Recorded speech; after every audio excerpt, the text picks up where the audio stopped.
Wednesday night will be taking on Wendy Toussaint in the main event of a Showbox card at the Mohegan Sun. What's happening, Charles?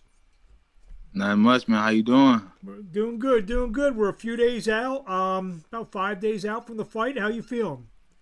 I feel good, man. I'm feeling real good. Uh, I'm feeling, I'm feeling ready. Feeling ready. Wendy Toussaint, talk to us about him. What can you tell us about him? Wendy Toussaint. He's from New York. He's undefeated, 12-0. Athletic dude. He fought one time during the quarantine, little stuff, during the little bubble. So. Did you watch that fight and any takeaways from his fight? But yeah, I definitely watched that fight. I see that he's hungry. He was hungry. He was motivated to win. And he's coming to win. I know he probably has an underdog mentality, so he's coming ready. He's coming with the best Toussaint he can be.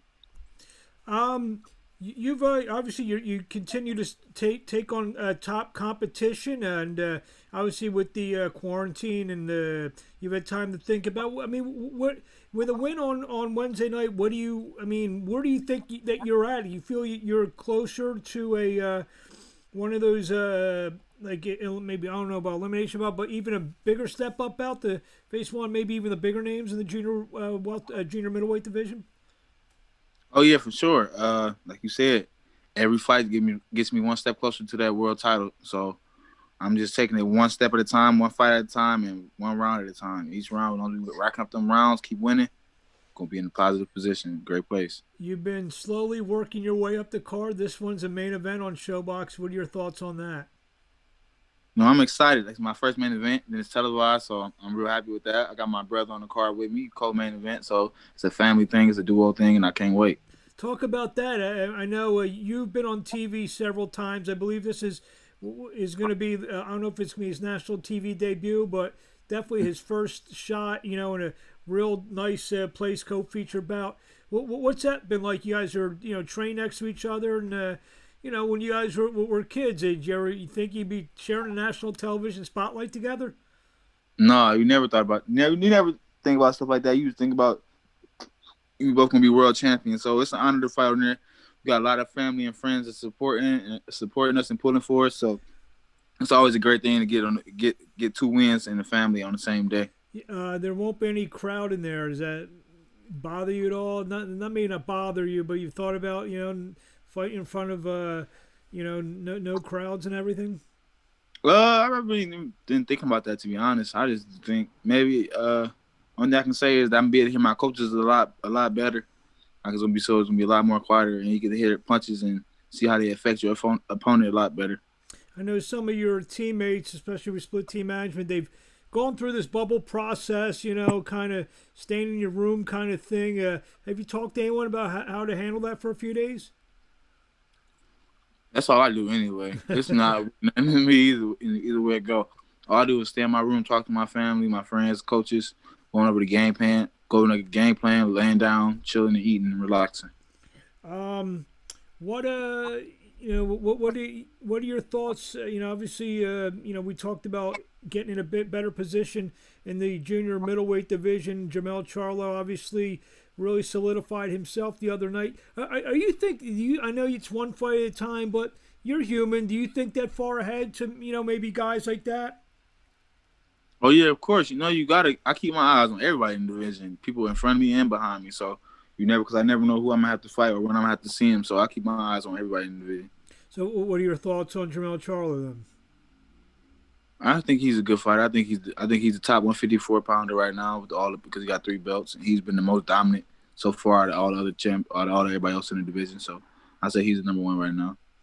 But in that division the belt changes hands a lot. So it can be 6 months now. It can be somebody else. We just never know.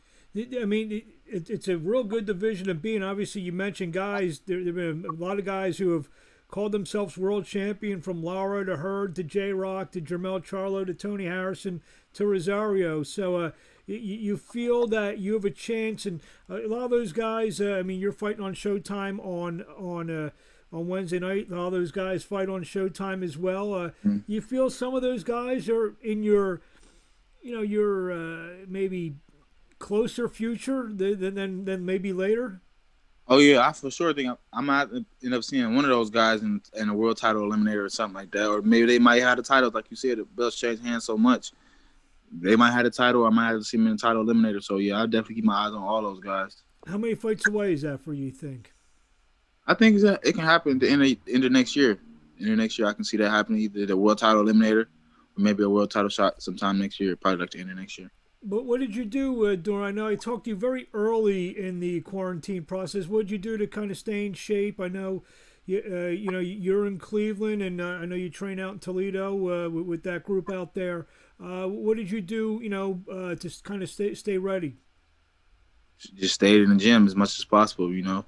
Just all that's all you can do is just stay in the gym. I was in the gym just staying in shape because so when the phone call happened about with a fight date, I can be already halfway or 70% the way there, so I can just already be in shape and just have a smooth transition to training camp.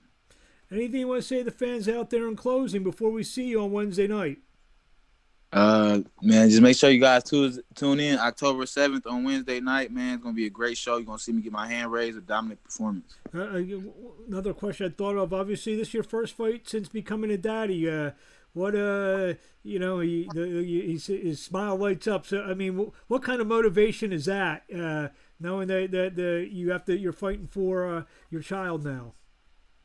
And it's a big motivation, you know. You got a family to feed now, so it always pushes me. Is like they taking food off my plate, so I always got to go extra mile, the extra length, and that's all I'm planning to do in the ring. Go the extra punch, go the extra round, go the extra minute, go the extra body shot, go the extra jab, whatever I have to do to win.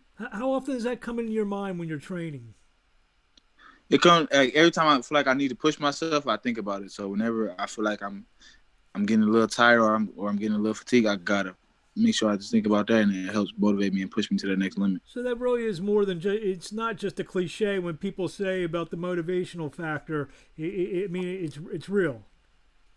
Yeah, man. It's not like you said. You gotta take care more than yourself now. So it's like you got a whole purpose out here to live for. You got a whole person to live for. You want to see him grow up. You want him to be in a better position than you. So you're gonna do whatever it takes to go that extra mile or that extra little step. Well, we wish you best of luck. Where do we find you on social media?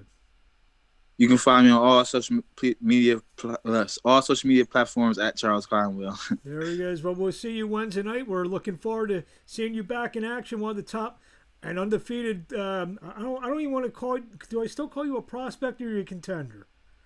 Man, I don't even know none of that. I'm just trying to. Hey, you call me what you want. Just call me a winner. Call him a winner. There you have it. We look to see get his hand raised on Wednesday. Charles, thank you for just a few minutes of your time on a Friday night. We wish you best of luck.